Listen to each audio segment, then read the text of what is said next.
So now we'll go for the Pauli's exclusion principle. So Pauli's exclusion principle வந்து எப்படி arise ஆகுது? இப்போ நம்ம என்ன சொன்னோம், போசான்ஸ் வந்து எல்லாத்தையும் ஆட் பண்ணுறோம். போசான்ஸ் எல்லாத்தையும் ஆட் பண்ணுறோம். ஸோ ஒரு லெவலில் கொண்டு போய் நீங்கள் போசான்ஸ் எங்கேனாலும் வைக்கலாம். ஒரு குவாண்டம் லெவல் இருக்குது, ஒரு எனர்ஜி லெவல் இருக்குது. இந்த எனர்ஜி லெவலில் கொண்டு போய் நீங்கள் வந்து ஒரு போசான் வைக்கலாம், 2 போசான் பார்ட்டிகள் வைக்கலாம், 3 வைக்கலாம், 4 வைக்கலாம், 5 வைக்கலாம், 10 வைக்கலாம், 100 வைக்கலாம், 1000 வைக்கலாம். ஒரு எனர்ஜி லெவலில் எல்லா போசான்ஸையும் கொண்டு போய் ஈஸியாக வந்து வைக்கலாம், அக்செப்ட் பண்ணும். ஆனால் அதே எனர்ஜி லெவலில் கொண்டு போய் நீங்கள் வந்து எலக்ட்ரான்ஸை நீங்கள் வைக்க முடியாது, ஒரு பெர்மியான் வைக்க முடியாது. ஒரு எலக்ட்ரான் ஒரு லெவலில் தான் இருக்கும். சப்போஸ் இன்னொரு எலக்ட்ரான் கொண்டு போய் திணிச்சு கொண்டு போய் வச்சிங்க அப்படின்னா அது ஆப்போசிட் ஸ்பின்னில் இருக்கும். அப்போ ஒரு லெவலில் வந்து குவாண்டம் லெவலில் எனர்ஜி லெவலில் வந்து மேக்ஸிமம் எத்தனை எலக்ட்ரான்ஸ் வைக்க முடியும்? 2 எலக்ட்ரான் தான் வைக்க முடியும். இது பவுலி வந்து முதல்ல சொன்ன பவுலி ஸ்டூடெண்ட்ஸ் தான் இதை வந்து ப்ரூவ் பண்ணாங்க. பட் பவுலி வந்து அவர் கிளியராக சொல்லிட்டார், 2 electrons cannot be accommodated in a same level அப்படின்னு சொல்லிட்டு ஏற்கனவே ப்ரிடிக்ட் பண்ணி சொன்னார். பட் அவர் ஸ்டூடெண்ட்ஸ் தான் இந்த பவுலிஸ் எக்ஸ்க்ளூஷன் பிரின்சிபல் கிளியர் கட்டாக சொன்னாங்க. ஓகே, ஸோ இது எப்படி நம்ம பார்ப்போம். இப்போ நம்ம ஏற்கனவே சொன்ன மாதிரி வந்து 2 particles இருந்துச்சு அப்படின்னா 2 factorial, ஸோ 2 சொல்யூஷன்ஸ் இருக்கும். அதனுடைய ஈக்குவேஷன்ஸ் இந்த மாதிரி இருக்கும், நம்மளுக்கு தெரியும். So linear combination of individual solutions, இது நம்மளுக்கு ஏற்கனவே தெரியும். சரியா? இப்போ எப்படி நம்ம பார்க்க போகிறோம், 2 எலக்ட்ரானை எப்படி வந்து வைக்க முடியுமா வைக்க முடியாதா அப்படின்னு சொல்லி பார்க்க போகிறோம். அதுதான் வந்து that will support for Pauli exclusion principal. நேற்றே வந்து லைட்டாக ஒரு ஐடியா பார்த்தோம், இன்னைக்கு கொஞ்சம் எலாபரேட்டாக பார்ப்போம். Since the particles are exactly identical, all physical measurable quantities must be independent of exchange of any pair of 2 particles. நம்மளுக்கு தெரியும் the probability density must be equal. 2 பார்ட்டிகளை மாற்றி வைக்கிறீங்க, probability density வந்து ஈக்குவலாக தான் இருக்கும். சரியா? probability density ஈக்குவலாக தான் இருக்கும். ஸோ இப்போ வந்து இந்த கண்டிஷன் டிமாண்ட் பண்ணீங்க அப்படின்னா, இந்த கண்டிஷனை போட்டிங்க அப்படின்னா you have A equals plus or minus B. அப்போ பிக்கு பதிலாக நீங்கள் என்ன எழுதலாம், பிக்கு பதிலாக நீங்கள் வந்து ப்ளஸ் ஆர் மைனஸ் ஏன்னு போடலாம். அந்த ஏ காமனாக வெளியே எடுத்து இது எழுதலாம். ஓகே, சரியா? எல்லாருக்கும் புரியுதுல இது இந்த condition A equal to plus or minus B. அப்போ அந்த கண்டிஷன் போட்டிங்க அப்படின்னா நீங்கள் இந்த ஈக்குவேஷனை இப்படி எழுதலாம். ஸோ ஒரு ப்ளஸ் வந்து ஒரு சொல்யூஷன் லீனியர் காம்பினேஷனில், மைனஸ் வந்து இன்னொரு solution. Suppose Hamiltonian function for இதே 2 பார்ட்டிகல் சிஸ்டத்துக்கு ஹாமில்டோனியன் நீங்கள் எடுத்தீங்க அப்படின்னா this is for the Hamiltonian for the first particle, this for the Hamiltonian for the second particle. Corresponding operator எழுதுனீங்கன்னா இந்த மாதிரி வந்து. ஓகே, ஸோ இது வந்து H1, இது வந்து H2, put together that will give you H. இப்போ V1 equal to V2 potential 2 ஈக்குவலாக இருக்குது அப்படின்னா என்ன கண்டிஷன் பார்ப்போம். The Hamiltonian for the system of 2 particles is the sum of Hamiltonian of the individual particles. தெரியும்.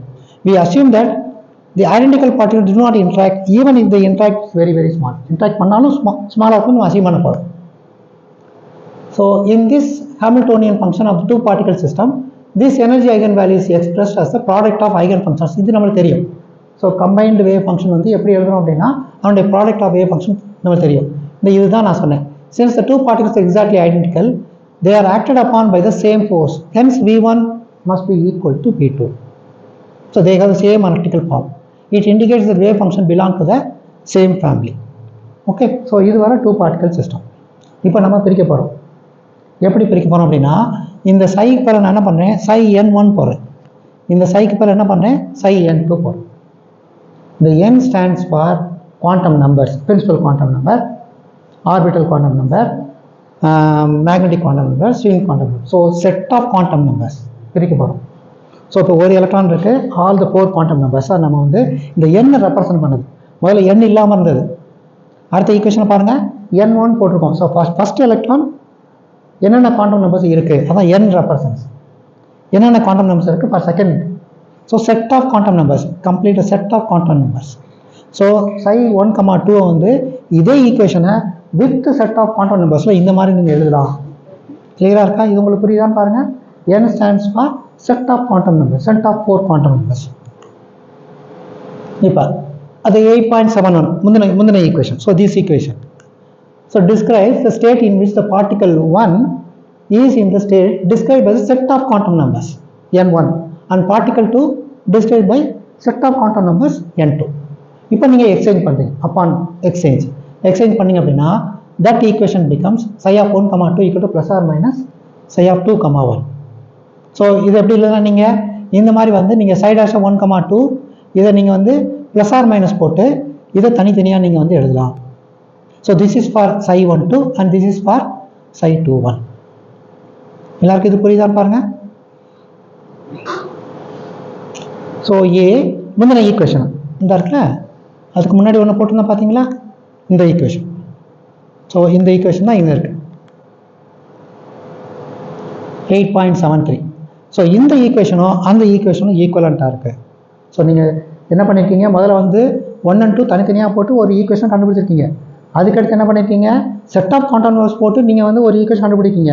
அந்த ஈக்குவேஷனும் இந்த ஈக்குவேஷனும் ஈக்குவலாக இருக்குது. ஸோ இது வந்து இம்பார்ட்டன்ட் கன்க்ளூஷன். ஸோ இந்த செட் ஆஃப் கான்டன் நம்பர்ஸ் போட்டு கண்டுபிடிக்க முடியல, அதை வந்து பிரைம் வச்சுக்கணும். So this describes the state in which one particle in the state n1 the other particle in the state n2. So ஒரு பார்ட்டிகல் n1ல இருக்கு, அதர் பார்ட்டிகல் வந்து n2ல இருக்கு. ஸோ ப்ளஸ் ஆர் மைனஸை தனித்தனியாக எழுதுனீங்க அப்படின்னா, ஒன்று வந்து மைனஸ் போட்டிங்க அப்படின்னா, ப்ளஸ் வந்துச்சுன்னா ஆட் பண்ணிங்கன்னா உங்களுக்கு வேல்யூ கிடைக்குது.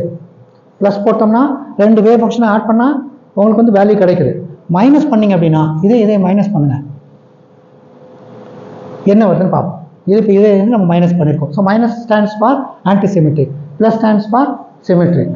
ஸோ நம்மளுக்கு பவுலி எக்ஸ்க்ளூஷன் பிரின்சிபல் வந்து ஆன்டிசிமெட்ரிக் தான் ஒர்க் அவுட் ஆகும். சிமெட்ரிக் ஒர்க் நேற்றே நம்ம பார்த்தோம். சிமெட்ரிக் வந்து ஒர்க் அவுட் ஆகுது. ஏன்னா எல்லா எலக்ட்ரானையும் கொண்டு எல்லா போசான் பார்ட்டிகளையும் கொண்டு போய் நீங்கள் ஒரே ஸ்டேட்டில் வைக்கலாம். அதுக்கு வந்து கரெக்டாக ஒர்க் அவுட் ஆகும். பெர்மியான்ஸ் தான் ஒர்க் அவுட் ஆகாது. அதனால தான் நம்ம வந்து எதில் கான்சென்ட் பண்ணுறோம், ஆன்டிசிமெட்ரிக் வேவை கான்சென்ட் பண்ணோம். இங்கே ப்ளஸ் போடலை, மைனஸ் போட்டுக்கோம் அப்படின்னா இது வந்து ஆன்டிசிமெட்ரிக் தான். பவுலி எக்ஸ்க்ளூஷன் ஆன்டிசிமெட்ரிக் தான் ஒர்க் அவுட் ஆகும். அதனால தான் நம்ம மைனஸ் போட்டு பண்ணுறோம். சரியா? ஸோ இதுக்கு காம்ப்ளெக்ஸ் கான்ஜுகேட் எடுங்க. காம்ப்ளெக்ஸ் கான்ஜுகேட் எடுத்து இதுக்கு நார்மலைசேஷன் கான்செப்ட் கண்டுபிடிச்சிங்க அப்படின்னா that will lead to a squared equal to 1/2. ஏ கண்டுபிடிக்கணுமா இல்லையா? ரெண்டு பார்ட்டிகளுக்கு ஒரு சிம்பிளாக நார்மலைசேஷன் கான்செப்ட் சொல்லித்தரேன். ரெண்டு பார்ட்டிகல் இருக்கு. சரியா? அதனுடைய வேவ் ஃபங்க்ஷன் psi 1 psi 2 இருக்குன்னு வச்சுங்க. நார்மலைசேஷன் கான்செப்ட் கண்டுபிடிக்கிற என்ன பண்ணோம் அப்படின்னா 1/√of a squared plus b squared, 1/√of 1 squared plus 1 squared, 1/√of 2. இதுதான் சிம்பிளானது. கிளியராக இருக்கா? ஸோ இதுதான் வந்து a squared equal to 1/2. So a equal to 1/√2. அப்போ நார்மலைசேஷன் ஆன்சர் என்ன வரும்? 1/√2. சிம்பிளானது. ஸோ ஜென்ரல் ஃபார்முலா வந்து n equals 1/√of a squared plus b squared. So with normalization constant போட்டாச்சு. போட்டிங்களா? இப்போ suppose n1 equal to n2 இந்த கண்டிஷன் கொடுப்போம்.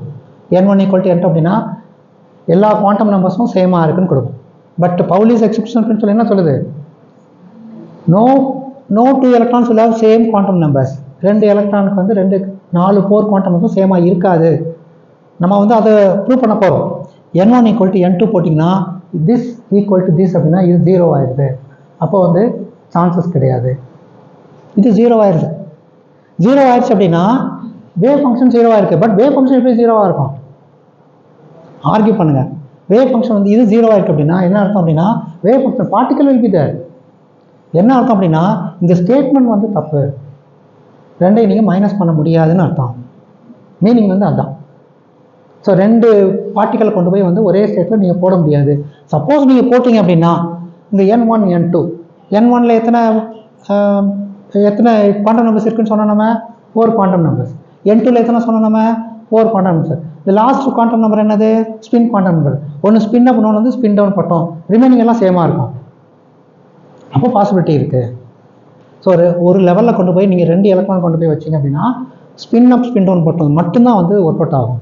Otherwise will never work out. Okay. Suppose for n particle system. So கிளியராக இருக்கா? உங்களுக்கு ஆன்டிசிமெட்ரிக்கில் நம்ம வந்து கிளியர் பண்ணிட்டோம். விச் இஸ் நாட் பாசிபிள் அப்படின்னு சொல்லியாச்சு. ஓகே. இப்போ suppose for n particle system. இதுதான் வந்து நான் என்ன சொன்னேன்? அன்சிமெட்ரைஸ்டு வேவ் ஃபங்க்ஷன். இதுதான் அன்சிமெட்ரைஸ்டு வேவ் ஃபங்க்ஷன். இதில் இருந்தால் நம்ம வந்து கன்ஸ்ட்ரக்ட் பண்ணியிருக்கோம். சிமெட்ரி வேவ் ஃபங்க்ஷனும் ஆன்டிசிமெட்ரி வேவ் ஃபங்க்ஷன் நீங்கள் ஆட் பண்ணணும். இன்னும் வந்து even number of interfaces minus odd number of interface போட்டிங்கன்னா உங்களுக்கு வந்து ஆன்டிசிமெட்ரி வேவ் ஃபங்க்ஷன் கிடைக்குன்னு சொல்லிட்டு நம்ம வந்து சொல்லியிருக்கோம் முன்னாடி. ஸோ இதுதான் அன்சிமெட்ரைஸ்டு. இதில் பாருங்கள் 1 2 3 ஒரு RS இருக்குது up to n particles with respect to time. So psi of r, t wave function depends on position and time. அதே மாதிரி HSI. இது கிளியராக இருக்கா? HSI equal to ESI. அதே தான் ஆப்ரேட்டர். இப்போ நீங்கள் இன்டர்சேஞ்ச் பண்ணுறீங்க. பண்ணும்போது என்ன மாறி பாருங்க, RS இருக்கிறது SR மாறி. இந்த ஈக்குவேஷனுக்கு இந்த ஈக்குவேஷனோட டிஃபரன்ஸ் இதுதான். Identical particle. This resulting solution is also the solution of 7 point. இதனுடைய சொல்யூஷனும் அதோட சொல்யூஷனும் ஒரே மாதிரி தான் இருக்கும். As it is symmetric with respect to exchange of identical particle. நீங்கள் ஐடென்டிக்கல் பார்ட்டிகல் எக்ஸ்சேஞ்ச் பண்ணால் கூட சொல்யூஷன் சேமாக தான் இருக்கும். Okay, so wheel of n factorial solution. 2 particles na 2 factorial solution. 3 particle na 3 factorial solution. n particles அப்படின்னா n factorial solution. So n permutations வரும். We will have n factorial solutions. So also any linear combination of these functions also solution of the wave equation. Okay, so என்ன பண்ணலாம் அப்படின்னா அந்த right hand side left hand side நீங்க கொண்டு வந்தீங்க அப்படின்னா அந்த equation can be written as like this. This is equal to 0. நெருலுக்கு இந்த interact term போட்டிங்க அப்படின்னா you will get individual particles, individual Hamiltonian தனித்தனியாக கிடைக்கிறதுக்கு ஈக்குவலாக இருக்கும். வேறு H0 எடுத்து பார்த்தீங்கன்னா unperturbed Hamiltonian for the complete system. இந்த H1 H2 எல்லாம் வந்து unperturbed Hamiltonian for the individual particles. இது வந்து complete system கிடைக்கும், இது வந்து individual particlesக்கு இருக்கும். Okay, the approximate energy eigenfunction is a product of one particle wave function. இப்போ ஒன்று கண்டுபிடிச்சோம் அப்படின்னா அதோடைய wave function சொல்லியிருக்கோம், நம்ம ஏற்கனவே சொல்லியிருக்கேன். wave function ப்ராடக்ட் பண்ணுவீங்க. நம்பர் ஆஃப் வேவ் ஃபங்க்ஷன்ஸ்னா வேவ் ஃபங்க்ஷனை ப்ராடக்ட் பண்ணுவீங்க. எனர்ஜி நீங்கள் என்ன பண்ணுவீங்க, ஆட் பண்ணுவீங்க. 2 things are very very important. 2-3 wave functions இருந்துச்சு அப்படின்னா நீங்கள் என்ன பண்ணணும், டோட்டல் வேவ் ஃபங்க்ஷன் அப்படிங்கிறதுக்கு அப்படியே மல்டிப்ளை பண்ணுங்கள், ப்ராடக்ட் பண்ணுங்கள். எனர்ஜி நீங்கள் என்ன பண்ணணும், ஆட் பண்ணுறீங்க, எனர்ஜியை ஆட் பண்ணுறீங்க. So further wave function should obey the relation HSI equal to ESI. Eigen value ஈக்குவேஷனை ஒபே பண்ணணும். போட்டிங்க அப்படின்னா இது எல்லாத்தையும் நம்ம மேட்ரிக்ஸ் ஃபார்மில் இந்த மாதிரி நீங்கள் எழுதலாம் for n particle system. So complete wave function for the system வந்து can be written for antisymmetric wave function நீங்கள் வந்து இந்த டிட்டர்மினன்ட்டில் எழுதலாம். இந்த டிட்டர்மினன்ட் பேர் வந்து ஸ்லாட்டர் டிட்டர்மினன்ட். ஓகே, இந்த 1/n ஃபேக்டோரியல் தான் உங்களுக்கு நார்மலைசேஷன் கான்ஸ்டன்ட். 1/√6 1 ஞாபகம் இருக்கா, 1/√2 அது எல்லாமே வந்து normalisation constant. So 1/√n factorial வந்து normalisation. This determinant is known as Slater determinant. சரியா? இப்போ அதனுடைய கரஸ்பாண்டிங் சொல்யூஷன் ஆஃப் ஈக்குவேஷன் பார்த்தீங்கன்னா HSI equal to ESI. Suppose இந்த 2 பார்ட்டிகல் மட்டும் எடுத்துக்கிறோம். ஓகே, ஃபார் எக்ஸாம்பிள் 2/2 மேட்ரிக்ஸ் மட்டும் எடுத்துக்கிறோம். அடுத்து பார்ப்போம். 2/2 மட்டும் எடுத்துட்டீங்க, இது 2 மட்டும் எடுத்துட்டீங்க. இதுக்கு டிட்டர்மினன்ட் வேல்யூ கண்டுபிடிங்க. This multiply by this minus this multiply by this. கரெக்டாக n பார்ட்டிகல்ஸ்க்கு இந்த இருக்குது. 2 பார்ட்டிகல் 2 பார்ட்டிகல் சிஸ்டத்துக்கு 1 2 2 மட்டும் எடுத்துட்டீங்க அப்படின்னா இதுக்கு டிட்டர்மினன்ட் எடுத்தீங்க அப்படின்னா this multiply by this minus this multiply by this எடுத்தீங்கன்னா உங்களுக்கு சொல்யூஷன் இந்த மாதிரி வரும். 1/√2 அங்கே 1/n ஃபேக்டரியல் வந்து பார்த்தீங்களா, இங்கே வந்து 1/√2 1/√2 நான் சொன்ன மாதிரி வந்து டிட்டர்மினன்ட் எடுக்கிறதுக்கு இந்த ஆன்சர் உங்களுக்கு கிடைக்கும். ஓகே, இது என்ன சஜஸ்ட் பண்ணுது, இப்போ n1 ஈக்குவல் டு n2 போட்டிங்கன்னா இது என்ன சஜஸ்ட் பண்ணுது, this equal to 0. This expression வந்து will not be valid, equal to 0ன்னு வந்துடுது. ஆனால் வேவ் ஃபங்க்ஷன் கண்டிப்பாக இருக்கும். வேவ் ஃபங்க்ஷன் கண்டிப்பாக 2 எலக்ட்ரானை கொண்டு போய் நீங்கள் வந்து ஒரே லெவலில் கொண்டு போய் வைக்க முடியாது. அதுதான் antisymmetric wave function. Okay, this is nothing but Pauli's exclusion principle. So equation 8.87 suggests that if 2 sides are the same, the state does not exist. The value of determinant is equal to 0. They cannot have all 4 quantum numbers same. கண்டிப்பாக ஏதாவது ஒரு quantum number கண்டிப்பாக வந்து வேரியாக இருக்கணும் கொண்டு போய் வச்சிங்கன்னா. So this is known as Pauli's exclusion principle. It states that no 2 particles described by antisymmetric wave functions. Symmetric wave function work out ஆகும். Antisymmetric wave function or obeying Fermi-Dirac statistics can exist in the same quantum state. Thus, the antisymmetric states cannot be constructed from a solution which is invariant with respect to the interchanging of particles. Okay, so this is the main conclusion from Pauli's exclusion principle. No 2 quantum states can have all the 4 quantum numbers. So ஒரு quantum ஸ்டேட்டில் கொண்டு போய் 2 எலக்ட்ரானை கொண்டு போய் நீங்கள் வைக்கவே முடியாது. அப்படி வச்சிங்க அப்படின்னா ஆப்போசிட் ஸ்பீடில் இருக்கும். ஓகே, ஸோ தேங்க்யூ ஸ்டூடெண்ட்ஸ், நம்ம அடுத்த கிளாஸில் பார்ப்போம்.